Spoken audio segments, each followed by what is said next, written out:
Como pegar essas diferenças e potencializá-las a favor da emancipação da igreja?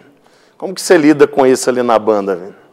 Olha, eu vou dizer para você que, assim, no meu caso, as diferenças elas mais contribuem do que caminham para o lado negativo. Todos os arranjos do ministério são formados por todos nós. Então a gente vai para dentro do estúdio. Então, a produção musical, é feita por nossa própria conta. Então vamos supor, eu tenho determinados gosto musical, eu ouço bandas específicas e os meninos, cada um, ouvem a sua banda. Mas na hora que a gente junta para compor os arranjos, cada um com a sua referência, isso faz com que a música do ministério ela se torne mais rica. Talvez se ela fosse feita só por mim, ela teria a cara de todas as minhas influências. Então seriam sempre os mesmos arranjos, a mesma pegada, né, os mesmos cortes, talvez a mesma, fala assim, quando a música cresce, sobe. Dinâmica. A mesma dinâmica, mas quando a gente tem outras pessoas pensando diferente, com pontos de vista diferentes sobre o mesmo assunto, sobre a mesma música, fica muito legal. Então, aliás, essa é uma característica da música atual, né? A música atual ela é difusa e não confusa, como alguns acham. Ela é falando da música evangélica? A música de forma geral, hoje ela é mais difusa. Você vem informação de todo lado, porque hoje o cara que faz música, ele não ouve mais só um ou dois tipos de música. Ele ouve música do mundo inteiro através da internet. Então, quando ele vai fazer a música dele, ele querendo ou não, ele tem influência de todo lado. E pegando esse gancho da influência de todo lado, nós trabalhamos por muitos anos num movimento que ainda existe chamado Tribal Generation, onde a gente reúne tribos da nossa geração e colocamos dentro de um mesmo local e vamos ali trocar experiências dessas tribos. Cada um vai contar como tem trabalhado dentro da sua tribo. Os hip hop, os cowboys de Cristo, os motociclistas, os atletas. Então são vários movimentos diferentes. E eu me lembro quando nós fomos montar esse evento lá em Brasília e localizamos tribos em vários lugares e localizamos a tribo dos hippies. E os hippies vieram. E nossa igreja, na época uma igreja batista tradicional, né, muita gente, o que é isso? Os hippies, etc. E aí vai a maneira como nós tratamos isso dentro da igreja. Aquelas pessoas que mais falavam eram aqueles tradicionalíssimos. Eu falei, não, eu vou fazer um desafio para vocês. No dia que esses hippies estiverem aqui, vocês venham, conversem com eles, vivam com eles 1, 2 dias, conversando sobre Jesus, a Bíblia, relacionamento, família, etc, etc. Eles fizeram isso. Aí depois que acabou, eu chamei eles, e aí, qual a conclusão que você teve? Olha, eu custei me aproximar deles, porque aquelas roupas eram muito esquisitas e tal. Mas eu fui e conversei. E olha, eu descobri umas pessoas muito joias ali. Homens e mulheres de Deus incríveis, me contaram experiências fantásticas. Olha, eu tenho outra visão sobre esse pessoal hoje. Eles só são diferentes nos costumes. Eu acho que para um líder, que nem no meu caso que lidero, você tem que se esforçar ao máximo para extrair o melhor dessas pessoas.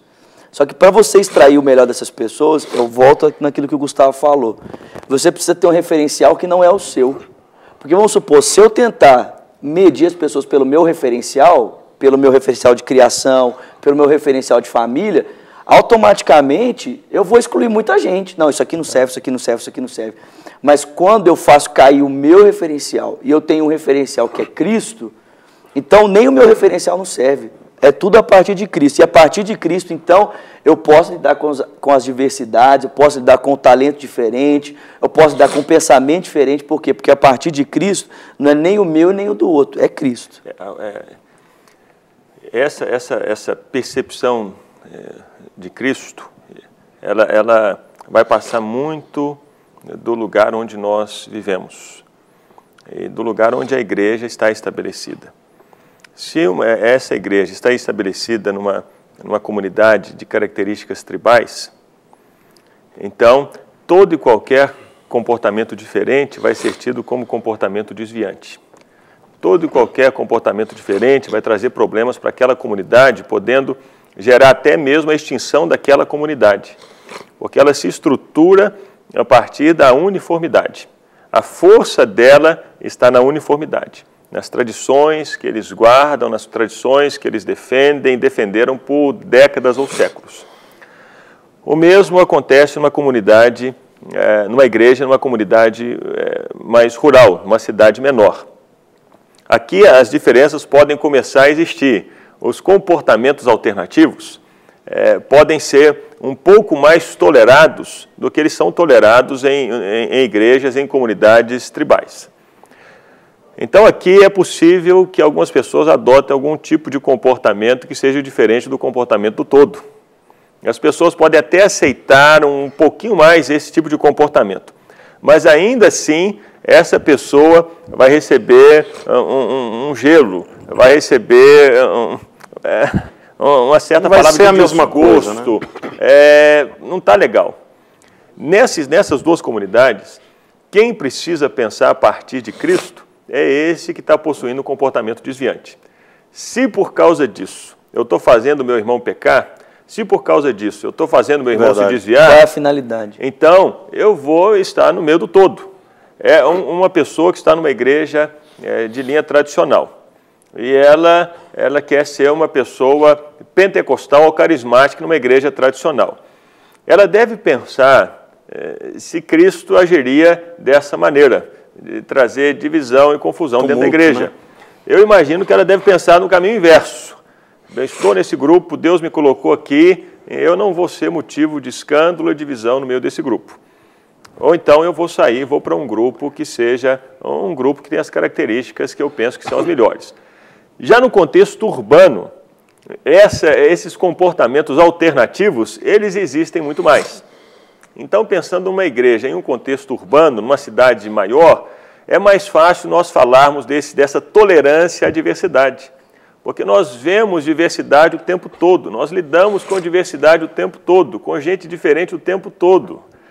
Aí sim é possível falar de tribos, é possível falar de diferentes grupos, é possível de falar sobre essa unidade na diversidade, pensando comportamento, pensando cultura.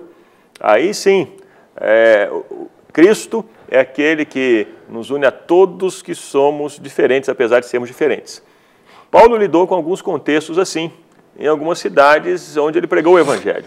Centros urbanos, havia judeus, havia gregos, havia escravos, havia livres. Nesses contextos, Paulo chamava a unidade em Cristo, respeitando a diversidade de todos. Mas quando o apóstolo Paulo estava em contextos de predominância judaica, quando ele chegou lá em Jerusalém, e Tiago disse para Paulo fazer voto, Paulo fez. Raspou a cabeça. Raspou a cabeça e se inseriu dentro do contexto judaico. Ele não buscou ter um comportamento alternativo ou desviante dentro daquele contexto. Por amor a Cristo, ele decidiu servir aquelas pessoas. Então, é por isso que não é um tema assim tão simples. Ele vive esses paradoxos, dessas tensões. E a pessoa necessariamente precisa considerar o Evangelho e a cultura. O Evangelho e o contexto onde ele está. Isso é uma coisa muito interessante, porque, que nem o tempo todo o Gustavo vai falando, a gente percebe que há uma consideração com o Evangelho, em primeira instância, mas sempre uma leitura do contexto. Há uma leitura do Evangelho, mas uma leitura do contexto, porque é o que ele falou, achei muito interessante. E a gente vê um discurso normalmente ao contrário. Uma pessoa dentro de uma igreja tradicional, né, que ela está, de repente, experimentando de algo novo que não é vivido dentro daquela comunidade, ela quer que todo mundo comece a experimentar daquilo. É barbarizar. Ao invés de ela fazer essa leitura do contexto e, de repente, perceber, poxa, mas se eu fosse pensar sobre essa perspectiva aqui no ângulo do Senhor, pelo ponto de vista do Senhor, talvez Cristo jamais faria isso. E, de repente, ele se colocaria dentro de uma comunidade onde as pessoas já estão vivendo essa realidade da manifestação do Espírito. Pois é, a igreja local. Agora, a igreja numa cidade. São diversas as igrejas na cidade. Nesse aspecto, é importante que cada um perceba a beleza dessa Mas vocês não acham, por exemplo, que essa questão de local, cidade, com a globalização, o acesso à informação, redes sociais, que isso está acabando, essa coisa da igreja local? Às vezes o cara está lá na cidade pequena, mas tem acesso pela TV, pela internet. Vocês não acham que nós temos que repensar a igreja para receber essa diversidade? Te falar, as nossas igrejas antigamente eram pequenas. Elas eram pequenas. Hoje as igrejas estão maiores. Mega. Elas estão mega igrejas. Então, como resolver o problema da diversidade dentro delas?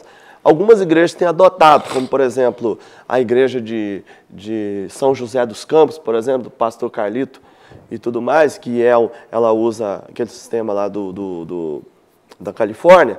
Então, a igreja com propósitos, eles usam separar por grupos de afinidade. Como, por exemplo, você tem na igreja um grupo de pessoas que são hip hop, eles gostam desses temas, são jovens nessa idade, gostam disso. Aliás, não são só jovens que gostam disso. Eles se ajuntam, estão aglomerados juntos. Aqueles casais que têm filhos, juntos. Os casais sem filhos, juntos. Então se forma grupos dentro da igreja que estão estudando, podem estudar até o mesmo tema, mas eles são aglomerados por grupo de afinidade. E essa talvez seja uma solução para a gente tratar com a diversidade. E aquele que está liderando toda essa igreja compreender isso perfeitamente. As pessoas gostam e acham melhor estarem juntas por afinidade. E assim a gente trata melhor com a diversidade. No exterior é dessa forma. A gente... Mas você não acha que isso aí é fugir do tratamento, não? Cada um na sua? Não é. Isso para algumas... Por exemplo, nesse tipo de igreja, se trabalha o seguinte, cada um trabalha no grupo e você tem uma grande celebração, onde todos estão juntos e você uniformiza a música, etc, etc. Porque tratar com a diversidade é usar a linguagem daquele grupo. É como hoje a gente coloca as crianças e os adultos todos dentro do mesmo ambiente e queremos cantar a mesma música. Não é, a linguagem das crianças é outra, a linguagem do jovem é diferente. Então tem que tratar com essa diversidade. Eu vejo até que nem em Atos capítulo 2, quando Pedro se levanta para pregar lá no Pentecoste, a comunidade que ele tem de frente para ele é de judeus ou de judeus que são prosélitos, de todos os lugares. E Pedro então começa a falar, olha gente, o que está acontecendo aqui é o que foi escrito lá em Joel, capítulo 2. Todo mundo sabe do que Pedro está falando. Agora imagina o que aconteceria se Paulo fizesse isso lá em Atos 17, no Areópago. Fala, gente, lá em Joel, capítulo 2, ninguém nem sabia quem era Jesus. E aí a gente vê a estratégia de Paulo totalmente diferente, porque Paulo diz, olha, andando pela rua de vocês, eu percebi o altar a um Deus desconhecido. E é esse Deus desconhecido que eu estou anunciando a vocês. O Deus que criou o céu, a terra e tudo que neles há. Então a abordagem é completamente diferente. Eu acho que é válido. Essa igreja vai ser diferente. Essa igreja de Atenas vai necessariamente ser diferente da igreja de Jerusalém, que vai ser diferente da igreja de Antioquia, que vai ser diferente da igreja em Alexandria, que vai ser diferente da igreja em Éfeso, e por aí vai. Essas igrejas vão ser diferentes, nasceram em contextos diferentes, nasceram com pessoas diferentes, e elas devem ser respeitadas assim, como sendo o que são, como Deus as fez ser. O perigo está em um Pedro chegar lá em Antioquia e exigir que os gentios sejam judeus. E por isso Paulo repreende. Pedro, espera aí, não é assim. Você não pode exigir que os gentios sejam judeus. Esse foi o debate em Atos 15. Então, os gentios têm que guardar a lei de Moisés? Eles têm que ser judeus ou não? E a resposta da igreja foi não. Deixem os judeus serem judeus e deixem os gentios serem gentios. O Senhor os alcançou a todos. E essa é uma só igreja, a igreja do Senhor Jesus, com as suas diferenças todas. No caso, tocando o ponto da igreja global.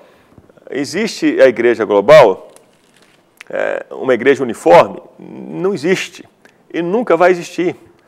A igreja é sempre local, ela mantém esses relacionamentos umas com as outras. Esse processo de globalização, que permite uma comunicação rápida entre duas igrejas, através da internet, a comunicação através do avião, e por aí vai, essa globalização permitiu o contato entre diferentes igrejas, mas não exige necessariamente que todas as igrejas sejam iguais.